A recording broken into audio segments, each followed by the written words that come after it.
Welcome to the Photo Flunky Show, episode 72.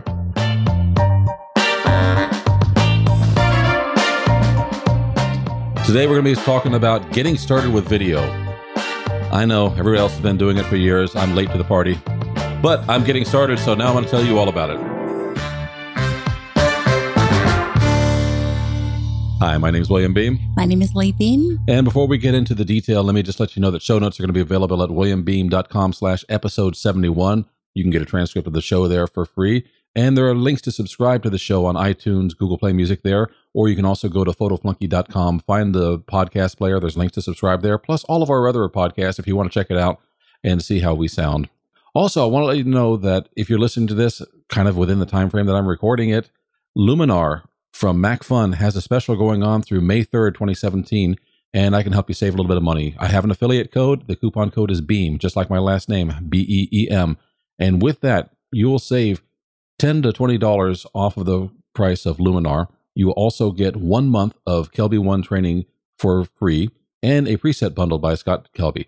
If you want to, just go to williambeem.com/LuminarKelby, all is one word, and put on the coupon code BEAM. If you're already a MacFun member, you'll save $20 off the list price. If you've never bought anything from MacFun, you'll save $10 off the list price just by using my coupon code. So I get a little something for that being an affiliate. You save some money. And if you're a Mac user, this is really wonderful software. I really recommend it. If you have questions about it, let me know in the comments. Here's a big question, because I've been studying this for a while now, and people have been doing video, but I'm a still photographer. So why am I getting into video now? And I'm looking at Lee, and she has no idea. But I just suck with video. So do I, but I'm going to try and get better. And here's the real thought process behind it is, I'm not a photographer. I'm a storyteller. That's the mentality that I put myself in is, I need to communicate something. I need to tell a story. I need to share something. And video is another tool to tell that story. It's not that I'm abandoning photography. If anything, I'm getting deeper into my photography, particularly with portrait photography. Yes, very much so. So I am supplementing it with additional tools to tell stories. The website is one. My photos are a tool. Video is a tool. Even this podcast with audio is a tool to try and share what I want to share. I have more than the williambeem.com website where I share my photography. And I'm trying to do video there to share post-processing and other tools that are happening on the computer. And I want to get to the point where if I'm going to be doing a portrait shoot, I want to be able to demonstrate concepts and topics. And video is the best way to do that. Yeah, for a lot of things, yeah. People learn very well with video. So that is one of the reasons I'm doing it for this site. But we also have another site. It's called orlandolocal.com. I've had this for years, and we're trying to develop a bit more of a business about that for visitors to the Orlando area. And quite honestly, we've been stumbling around with it. We got an audio podcast for that. We've got the website for that. But we also realize that a lot of people who are looking for coming to Orlando, either as a vacationer or someone who's coming here for business purposes, they don't necessarily want to read something or just listen to something all the time. They may want to be able to just see how it looks or see how something happens. Yeah. And I've been looking at video options for what we want to share on that site, what's going to be useful, what's going to be entertaining and somewhat educational. And video really is basically one of the best tools that we have that we can share something that. But the question is, what do you need just to get started with video? Too many things. I know I've been driving Lee crazy for the past, 6 months maybe. Oh, it's been almost a year now since you started looking at the Osmo. And that's just what I'm going to tell you first. Video, I mean, it's kind of paraphrasing Steve Jobs. Video is a bag of hurt. Yeah. Why isn't there Blu-ray inside the Mac? He said, it's a bag of hurt with a license and all that stuff. Video is another bag of hurt. And I say that because you have so many different options of what kind of camera you're going to use, what kind of story you're going to tell, what kind of post-processing you're going to do, and how you're going to share it. There are a lot of options, and you can't be everything to everyone. So you're going to have to make some compromises. Yes. Always a compromise. And photography in itself is a compromise. So why should I expect video to be any different? Yeah, this is more complex. So photography, I think you have fewer options to stumble your way around to serve your purpose. For video, I've looked at everything from using my existing Nikon DSLRs to getting a small point and shoot camera and also a GoPro. We just actually got a GoPro. And I've also was looking at dash cam cameras because we want to do some point-to-point driving around town. Yes. There are people, Lee, you used to be one of them. You would watch YouTube before you'd come over here on vacation just to see how long does it take to get me from here to there or what. Yeah, sometimes I was big on doing a connection. direct flights are really expensive, and sometimes they're just not pleasant because they jam packed and you're flying with a bunch of tourists. If you can connect somewhere, you end up flying with non-tourists and no kids. I used to use it, for example, if I was going to change at a different airport and I had to get from one terminal to another, there would be some kind of tram or maybe a walk, and I would look to see if I could find somebody who did from start to finish a walk, and I would have a look at all the things in there. I'd time it. It would give me a sense of timing, but it also allowed me to factor in other aspects of, things that could happen. So you were looking literally, how long is it going to take me to get off the plane, get through, in your case, immigration, and get down to the baggage carousel, yep, and get on. I guess you were taking like the Disney Magical Express or... Yes. So transportation. Orlando was fine because I knew the airport really well, but, it was connecting. You go and connect somewhere else in the U.S. at an airport. So if you went into Newark or you went into Chicago, I don't know that. Yeah, Chicago is one because that's a big airport. And your international terminal and often your departure terminal can be a long way away. So instead of using the risky under an hour connection time that I got away with at Newark, it wasn't going to cut it at Chicago for international. But I had to go in there and do some research to figure this is, even though the airline says it's okay, it's really not okay at all. I was looking at maybe 2.5 to 3 hours for the time of year. So it's very informative, and I used to use it as a supplement and also to find landmarks. Now, I'm not very good with directions. I don't have a sense of direction. So for me to have a look and say, okay, there's a news agent there. There's a Dunkin' Donuts on this side around here. And then I know that I have to look out in the next minute until it's my stop. So you were looking for visual clues. I was. Which if you'd read something or got an audio podcast, you weren't going to get the same thing. You needed visual information. I needed to see it because even a map, terminal map, it's kind of done a little sketchy outline and it doesn't really mean anything to the real world to me. Well, it doesn't, because there's an old saying, the map is not the terrain. I mean, you can read the map and see which way to go, but it doesn't give you the visual markers. It doesn't tell you what's high or low. Yeah. We're kind of getting into some of the purpose that we have for another site. And as I mentioned, I want to do video as both educational and kind of entertainment, both for this site and for the other one. Those are the things I'm having to dig into, is like, not only do I have to worry about how do I capture the video, but I've also got to learn all the little nuances that go into processing it and then distributing it. Yes. And that's getting, like I said, it's just a bag of hurt. I'm learning all sorts of things about YouTube that as a viewer, I never really paid attention to. But as someone who's going to be producing content on YouTube and also on Facebook, I'm learning there are things that people like to see, even if they don't know it, things that will trigger them to turn it off. Yeah. And I thought, oh my God, this is going to take a long time to get in. So that's literally why it's going to be there. The other thing I wanted to talk about was like, there's a choice of, do you jump in and just start doing it and get better? Or do you do your research and start off where you want to? And you're still going to have room to improve. There's a happy medium, I think, in between that. And there is. I've been doing a lot of research, and that's because I overthink things. And truthfully, I probably should have been jumping in and then getting frustrated and saying, I need this instead of that. The good thing about jumping in is you get started. Nothing is ever going to be perfect. There is no perfect moment to begin. So you may as well go ahead and jump in and get started. That's true. There's some things that you can only learn on the job. And that's one of the things I'm learning is as I'm doing this stuff, I'm backtracking and then saying, oh, I wish I'd done that. But you know what? It doesn't matter. Most of the people who are watching YouTube for our Orlando local channel don't really care if you have a flashy intro, if you have, lower thirds or different transitions or something of that effect. As a matter of fact, you don't need too many of those. But I also think that if I'm going to be showing training materials or something on this site for William Beem for the photography, I think it does need to be a little bit higher end. Yes. I've got a different need for the different sites that I'm going to be doing. And that's why I'm kind of jumping in now with the videos that I'm starting to create for William Beem Photography. I'm going to learn, I'm going to make mistakes, and then I'm going to improve. But I'm also learning that this is an evolutionary process, not something that you can't wait for perfection. No, you find it in what you're doing. Yeah, and also taste change. Some of the things that I'm seeing as the titles and videos that if I'd started a year ago, already within a year, the styles have kind of changed. So you kind of have to migrate with them. Yeah. Imagine having some of those. I was watching, the Thor Ragnarok intro. Oh. I know Lita hates that movie. If you see the trailer for the Thor Ragnarok movie, it's a very 70s vibe. I mean, they've got these atrocious neon kind of colors for text. I don't know who came up with this stuff. But that shows, your tastes and styles with video will change just as some of the clothes that people wore in the 70s. Oh, if you're going to do retro, not that. No, not that. That was a lot of the research I was doing, and also with the cameras. So how do you decide from getting in all the choices? We mentioned everything is a compromise. But also within that, sometimes you can't compromise. You do need different types of tools to do what you're talking about doing. For example, I got a GoPro. That's going to be good for my dash cam video and maybe some quick handheld stuff that's going in a ride at Disney World. But it's not going to be good for things that I want to do for this site. If I need to do head-on view of me, I don't want my head to be distorted by that kind of fisheye look. Wide, yeah, so my wide. Yeah, my DSLR is going to be a better choice for doing some of the tutorials that I want to get into for the videos on this site. GoPro is good for a few things.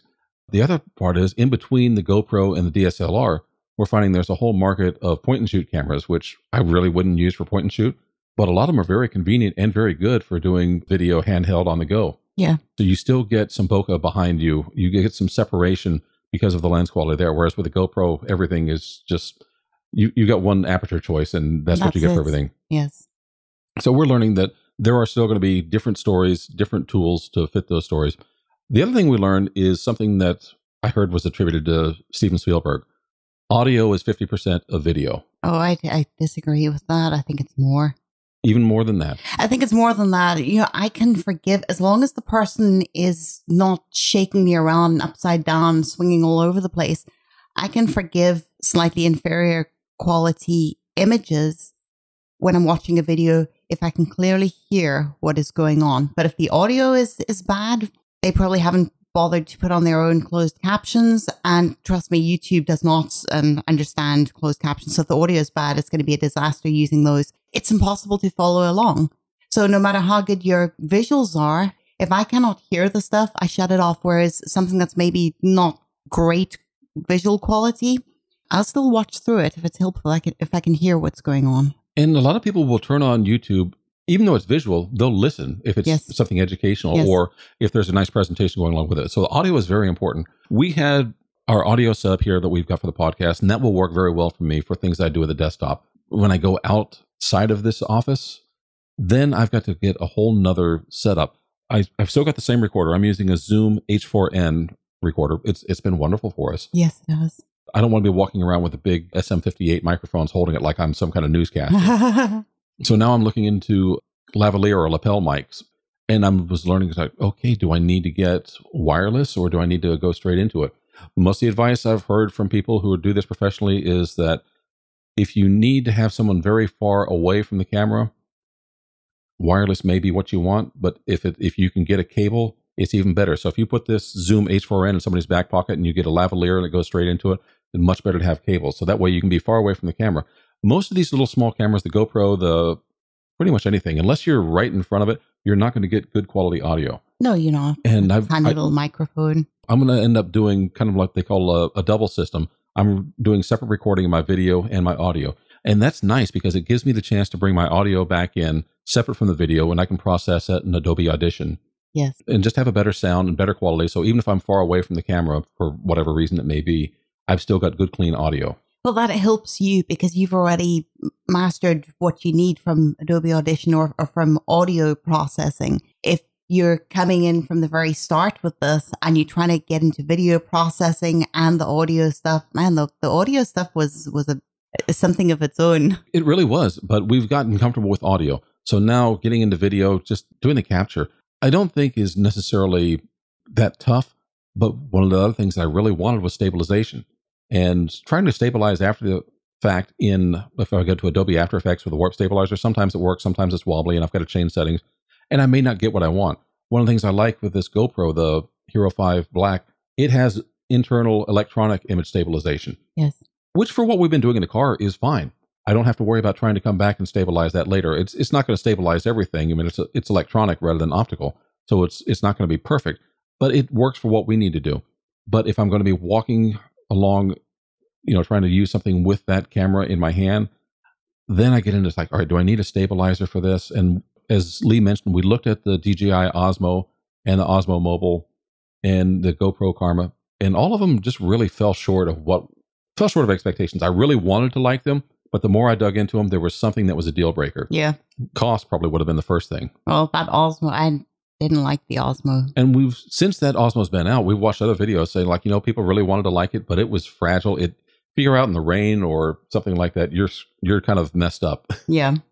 Now, finally, once you've got all this together, You get back to the end, and post-processing, in my opinion, is the other 75%, if audio is 50%, because, my God, these files are big. They take a long time to render down. And then just kind of learning, I've got to start at the beginning with how do I post-process for video? Yeah. I'm comfortable with Lightroom. I'm comfortable with Photoshop and, MacFun and On1 tools. All those things are great. I really love them for my photography. Now I'm getting into Premiere. I've got some stuff I'm doing with ScreenFlow, but what I'm trying to say is there are many choices. There are things that you have to learn. I'm kind of getting the idea that some of the concepts that I understand in Photoshop will apply to Premiere. Pretty much how I turn those concepts on in Premiere is different. And yes, and it's going to take a while to get used to it. The last part is we just kind of want to ask, does presentation matter? And this is something that Lee and I have been talking back and forth because I've been out on videohive.net looking for lower thirds and transitions and titles and so forth. Lee, you got a completely different opinion about that. I do. Go ahead. I just think they're gimmicks. I get it if you have a big business and this is your serious marketing portal. But for me, nobody notices that. I don't pay attention. I don't choose to follow somebody's video. I think that they've got a great video or video channel, should I say, because of their little polished titles and transitions and things. That's nice. Somewhere in my mind, I'm aware that they've put it together well, but that doesn't give them the upper edge over somebody else. And if somebody else has more interesting or more informative information or something going on in their videos, they're going to win with me. So this is stuff that's nice, but I think this is something that you do to satisfy your own level of standards and your expectations for yourself. I mean, we all have our little perfectionist point and cutoff. And that's my problem is I am looking for this kind of stuff, partly because I want to put in a level of branding. I want to put in a level of polished experience, particularly for the photography side. I think you're absolutely right about Orlando Local. If we do a drive showing the i4 Ultimate project, which is just a hideous mess here right now, people want to know what does i4 look like right now. Yeah. They don't care if I have a title on there. They really don't. I think it's going to be a little bit different if I'm doing this as a business, that I want a little bit of branding. You don't want to overdo it. You don't want to, people on YouTube don't want you to waste 20 or 30 seconds with some kind of introductory video. They don't. They want you to tell them what you're going to tell them, maybe give you up to 10 seconds, to brand your video, and then introduce yourself and give them useful information. You got to get right to it. And if you're not doing that, then you're wasting their time. I think from that point, then the lower thirds or call outs or whatever you may have are simply to point out things that you maybe not be talking about on the voiceover, or if you're just simply doing music in a drive down through there, it's a visual cue to kind of point out what this is or what this means. Yes. I don't think anyone's going to look at your video and say, I'm not watching that because you don't have lower thirds and titles. Likewise, I don't look at something and think I'm going to watch it because you do. It's a bit of more information and it's a bit of branding, but I don't think it's absolutely critical. No, but I think some of this comes back to know your purpose. It depends on your audience. If you have a more, I don't want to say a professional audience, but you understand it. It depends on who you're aiming for. 12-year-olds are not interested in all these things. Somebody who's just casually looking for some information is not interested in all this presentation. It's not going to be a deal breaker or a deal maker for them. Somebody who is trying to learn more about your product or follow you on a training course, having a little bit of that, and I don't think even then you need to go overboard, but having something, your presentation does count. I would never say presentation doesn't count because to me it does. But I've also had to learn through my own experiences that no matter what it is, whether it be photography, writing, or whatever I'm doing, a lot of that is me meeting my own standards where I'm happy. And that's kind of where we are. We are getting into this. We're actually starting to put things down, both for Orlando Local and here for WilliamBeem.com. We would love to know your thoughts and your feedback. If you're getting into video and you've got some questions, let us know. I can't say that we've got all the answers, but we can learn together. Yes, please. And as we go on, hopefully we'll have more things to share for you for your video endeavors.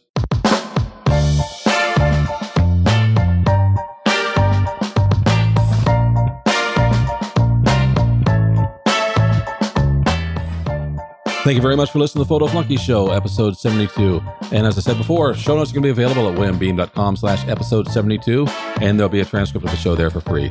We would really appreciate it if you would subscribe to us on iTunes, Google Play Music, and other places. They'll be available on the show notes page and on photoflunky.com. And every once in a while we ask for this, and we would appreciate your help. Let us know what you think on iTunes. Just give us a review and a rating, and we'll go out there and check it out. Thank you so much. We'll see you next week.